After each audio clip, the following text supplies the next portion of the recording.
This podcast is brought to you by Blackaby Ministries International. To find out more, visit blackaby.org. Well, welcome back to the Richard Blackaby Leadership Podcast. So glad you've joined us today. And we're joined, as always, by Richard Blackaby. It's good to see you. It's good to see you, Sam. Helping take our leadership to the next level, as we like to say around here. Yep. And to do that today, what advice do you have for fellow leaders as we traverse the murky waters of leadership? Well, Sam, there's an interesting issue that it can sound kind of straightforward at first swipe, but I see it all the time. And that is, I want to talk to us today about dealing with the organization you have, not the organization you wish you had.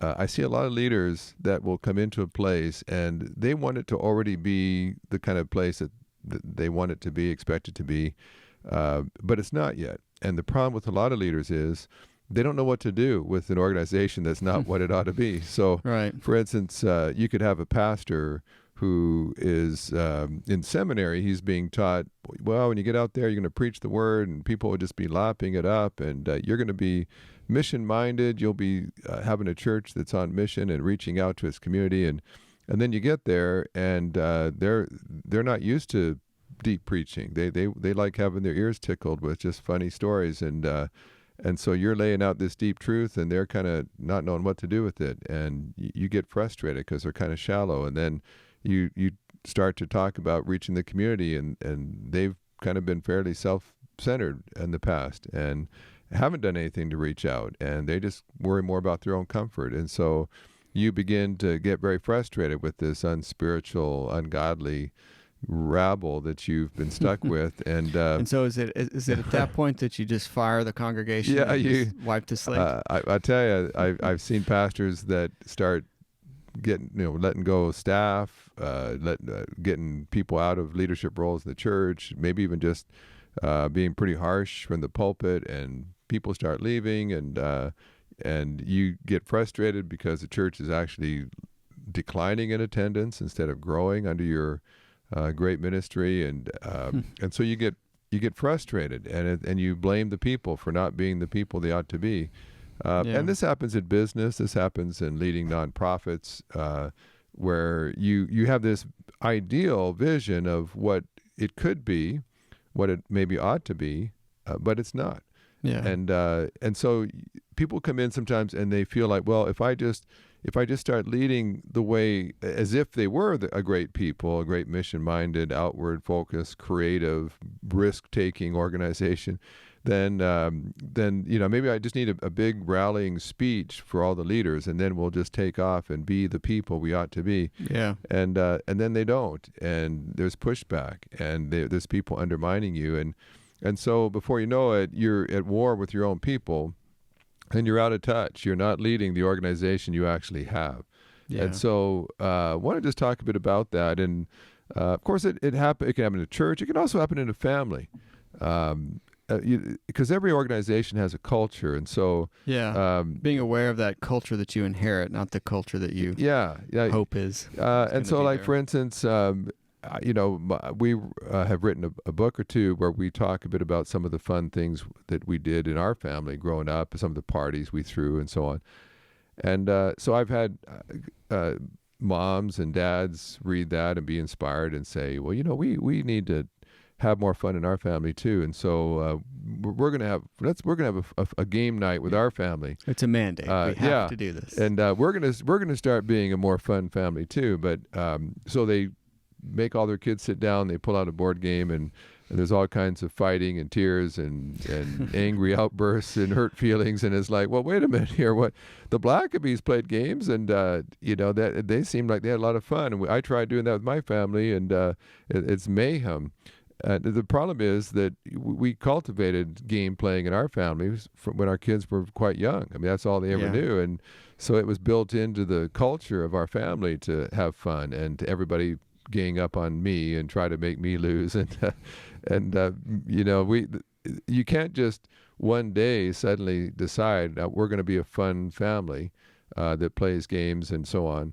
You've got to move people to that place, and it's not that you can't get them there, but you've got to you have to lead them. Yeah. Many leaders find that it's in the moving of the people that the rubber meets the road. Yeah. So there's a couple things I would just say you need to do. If maybe you've come to a new place, or maybe you're just kind of looking at your family and saying, I feel like my family's not really what it ought to be right now. We don't care for each other the way we should. We don't have fun. We're not building each other up, whatever.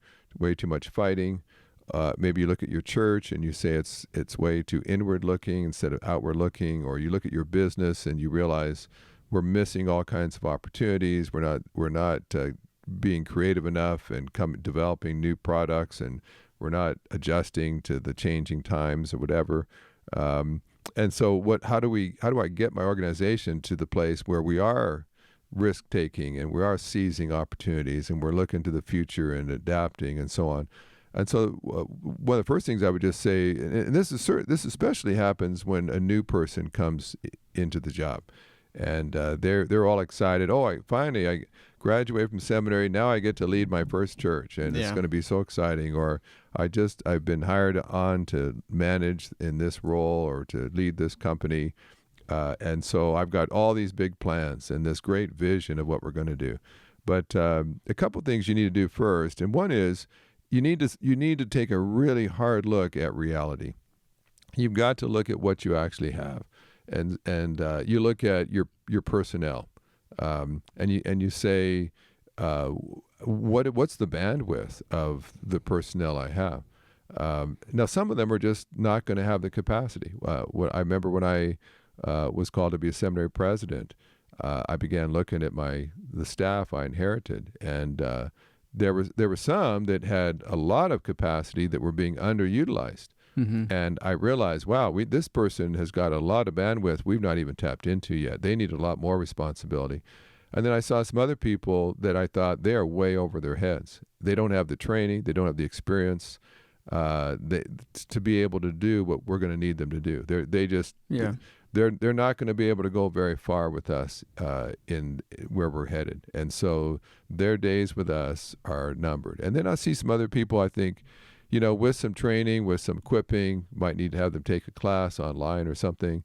I think we could get more out of them. But so you look at your personnel and not who you'd want them to be, but who are they? Mm-hmm. What is their ability? What's their attitude? Sometimes they might be a talented person, but their attitude is so bad.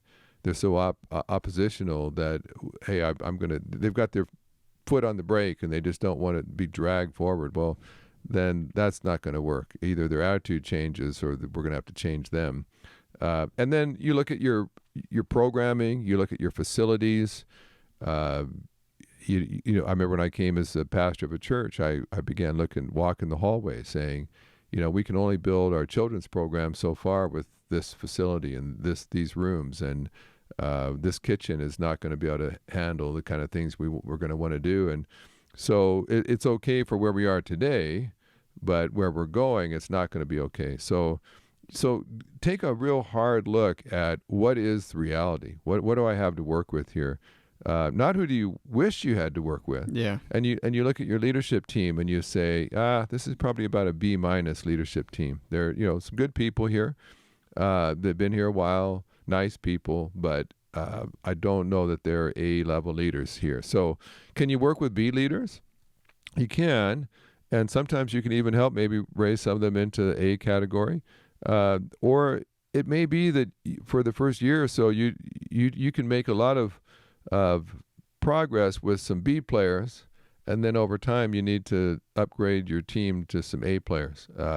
It doesn't mean, there's some pastors, there's some CEOs that when they come in, they just clear the deck. They want every staff person's resignation. They want to hire all their own direct reports. Just a clean sweep. And I don't really believe in that. I understand why some people do it. I feel like that could cause a lot more problems. Yeah, and literally there are churches where like the entire staff gets cleared out, and the new senior pastor comes in and he wants all of his own people there, and that's harsh. I would say now when you do come in, evaluate all those staff, and some of those may have to go, Yeah. but at least give them the opportunity to embrace your vision, to support you, to adapt, to grow, to take the challenge and make some adjustments. And if they're willing to do that, I kind of feel like you should give them the opportunity. If they're resistant, if they're hostile, if they wish they had the old guy back, then their days probably should be numbered. But so take a look at all of what you've got. But then secondly, look at where you're going. And there are a lot of leaders, a lot of pastors that really couldn't tell you where they feel like the church needs to go. And so you don't really know. I mean, it's unfair to judge your staff if you don't have a destination. If I look at you as a staff person, I can say, well, he does a good job. He's this that as well. But where are we going at Blackaby Ministries? And what kind of organization do we want to be? Can Sam adapt to that? Can he grow? Does he have the bandwidth? Is he teachable? Because we're going to be doing more kinds of things in the future. How far can he go with us? And some people are like yourself, are very talented, and you can you want to grow. You're pushing me to say let's keep getting into the future. So that's really encouraging. But other people, you talk with them and they're frustrated with all this technology, and they just kind of like the way we used to do it. And so the key is, okay, who do I have to work with, and then where are we going? And now that I know where we're going, and I have a sense of what it's going to take to get there, let me look at the staff and ask the question: can they get us there? Yeah. And I remember when I first even came to Blackaby Ministries, my dad was getting older, and he had some very loyal staff working with him that had been around a long time. And to a person, they're wonderful, godly people, very loyal to Dad. But in all honesty, for us to start doing new things and moving forward, it became obvious to me that some of them really they didn't want to go there. And not that they were even going to oppose me. It's just that they had put in years doing it one way, and they were at an age where it would be easier to retire, to step aside, than to have to learn a whole new set of skills and start doing a bunch of new things. And so when you start to look at that, you realize, okay, well, then ultimately these people are going to have to be phased out. And it doesn't have to be harsh. It doesn't mean that they're bad people. It just means that the organization needed them in a stage of the organization's life. But as we move into a new stage, we're going to need some new people to get us to that stage. Well, and I think that's the real kicker, isn't it? Knowing at what pace do you make those changes, and how long do you give those B- leaders, or those folks who you think maybe could do it, but let's see how far they go. And that's to me, it seems like that's really because you can do it all too fast, or you could do it all too slow. There seems to be there needs to be a timing thing, which we've spoken about before on the podcast, just about timing. Yeah. And so one thing I would look at is instead of just wholesale, just fire everybody, let's just hire all new staff for this new organization we're going to be. Ask yourself, what are some of those preliminary steps we can take that we could do with this staff? I mean, right now we could probably make half a dozen smaller changes that they could handle, and they could make a contribution. And meanwhile, now that gives you some time to be thinking about the future and thinking about what kind of people you're going to need. For all the stuff we do now, like this podcast and a lot of the live streaming that we do, when I first came to Blackaby Ministries, we didn't do any of that. And but in hiring you, now it gave us the ability to do a bunch of technology kinds of things we hadn't had the capacity to do before. We didn't hire you on day one. I don't know if I can't remember. I don't think I knew you on day one. Yeah. But much later. Yeah, but so that what that meant was that we did all we could with who we had at the time. Yeah. And I think that's an important word for some leaders. Eke out all you can with what you've got, even while you've got an eye to the future. You have an eye for talent, and you may get a couple of years out of some of the staff that gives them a chance to grow, a chance to prove themselves, and maybe gives them a chance to begin considering the fact that maybe they need to find another place to work. And sometimes people can tell that.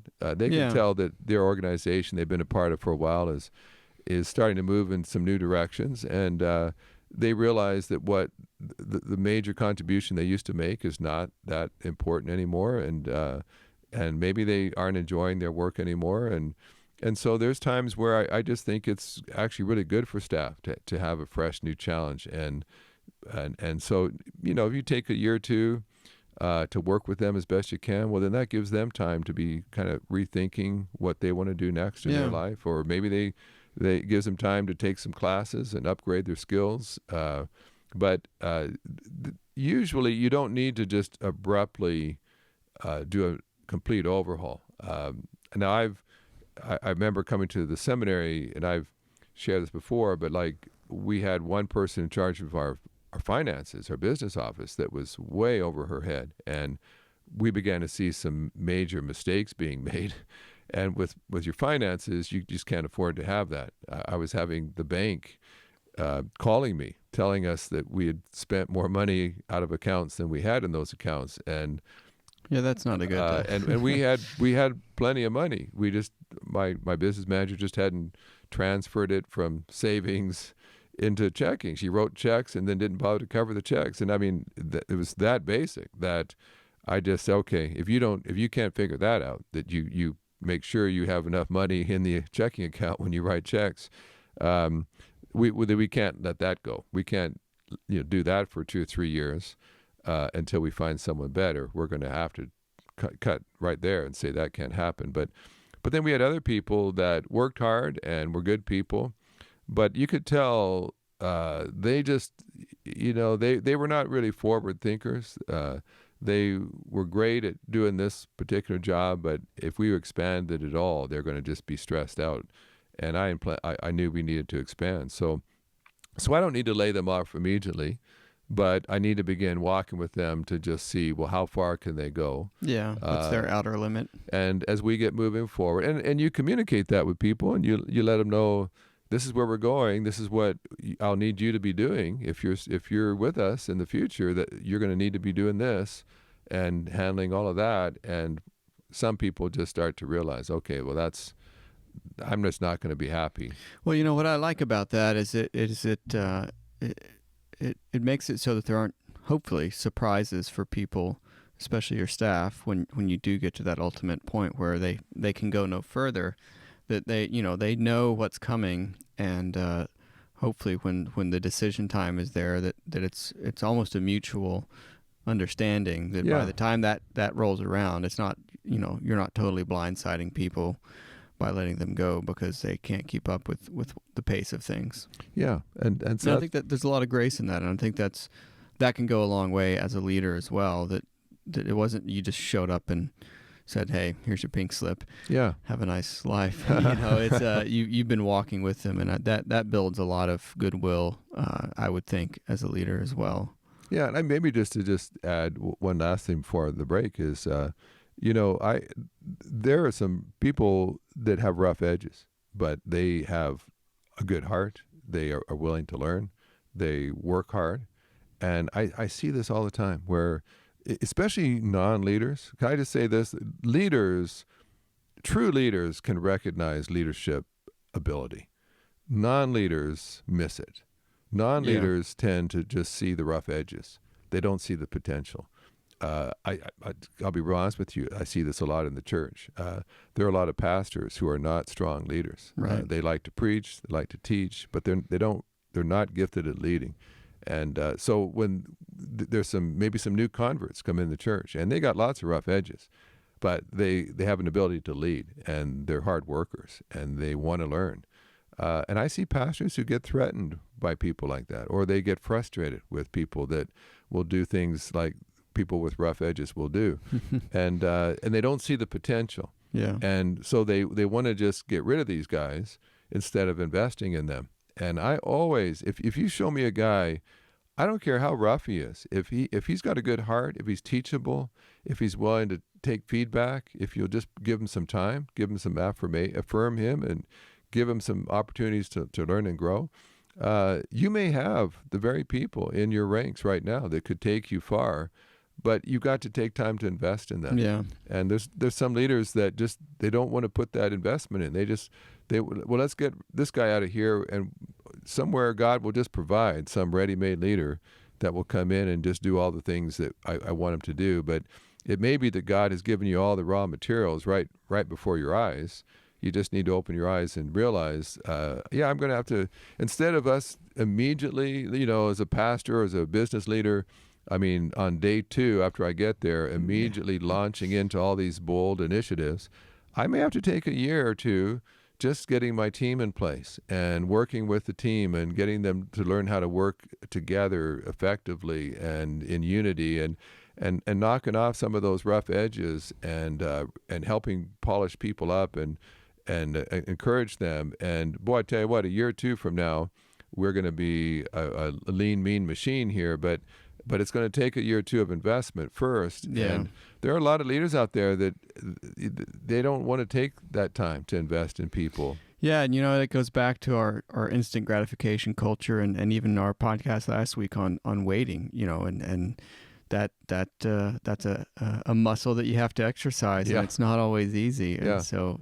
waiting to mold the group of people that you want to see in the future doesn't happen overnight. Yeah. And I know some leaders that they're moving on every year and a half, 2 years, because they just don't have the patience. They get somewhere, and then people aren't where they ought to be yet.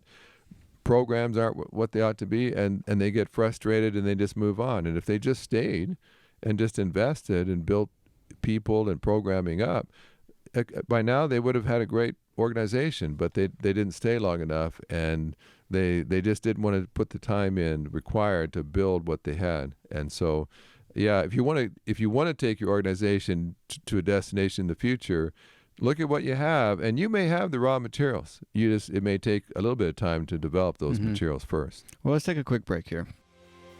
Richard and Daniel Blackaby will be at the Billy Graham Training Center at the Cove on May 17th through 19th, 2021. The title of this event is On the Move, How God Increases Your Spiritual Influence. It was originally scheduled to be held this year, but due to COVID-19 has been rescheduled. You can find out more and register at thecove.org.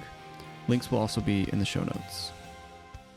Richard, I love this idea of just taking a hard look at the reality on the ground, and if a new leader comes into a situation, being able to fully understand who it is that they have, what are their capabilities, the time that it might take to invest in those people to get them to where you want them to be, and ultimately, you may be replacing people down the road. The fact that, you're not going to realize your vision overnight, and I think so often we think that we can realize because everything else in our life is instant. And so, you're going to have to take time to develop your organization. And maybe before we wrap up today, can we maybe get into some of the nuts and bolts? For instance, if you're building, let's say if you're a pastor and your building can only hold X amount of people, but you see it growing and the potential for growth, and you're going to have to build something new. At what point, or should you really be investing in that building?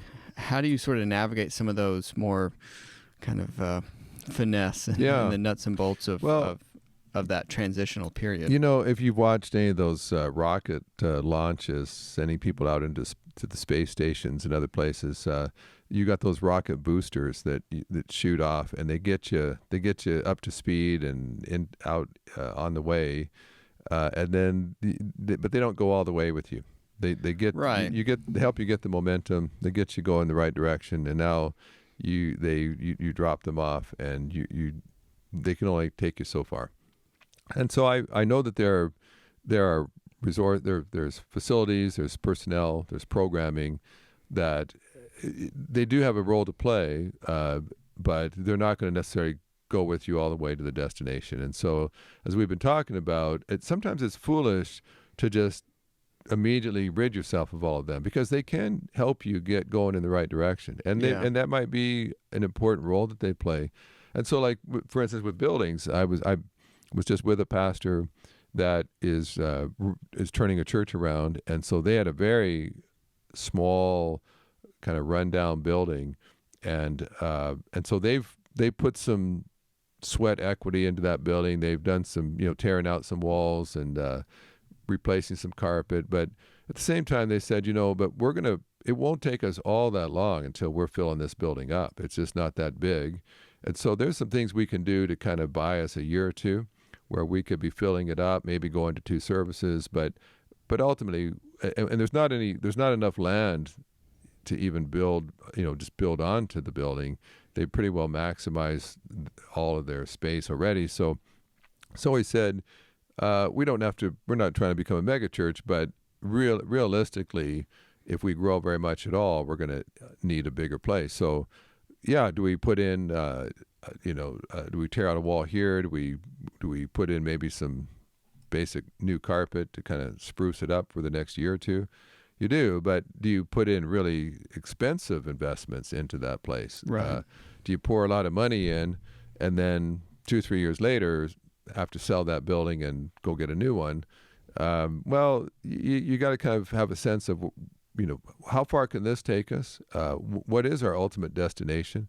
If our ultimate destination is going to require a bigger facility, then let's just get the most out of the one we have, but not necessarily pouring a lot of money needlessly into it that we'll never see come back. Being realistic with those expectations. And there are staff like that as well. Mm-hmm. Over the years in different organizations I've led, I can tell you about some really good-hearted people that helped me get to the next level.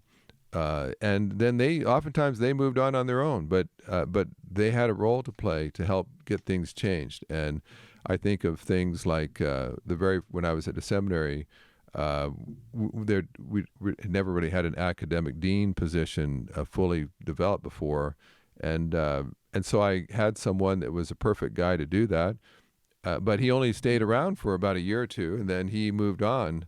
I would have happily kept him in that role, but God had other assignments for him.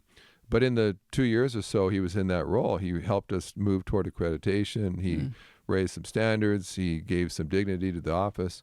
And then someone else came in afterward that was more of a long-term kind of person, ready to really settle in.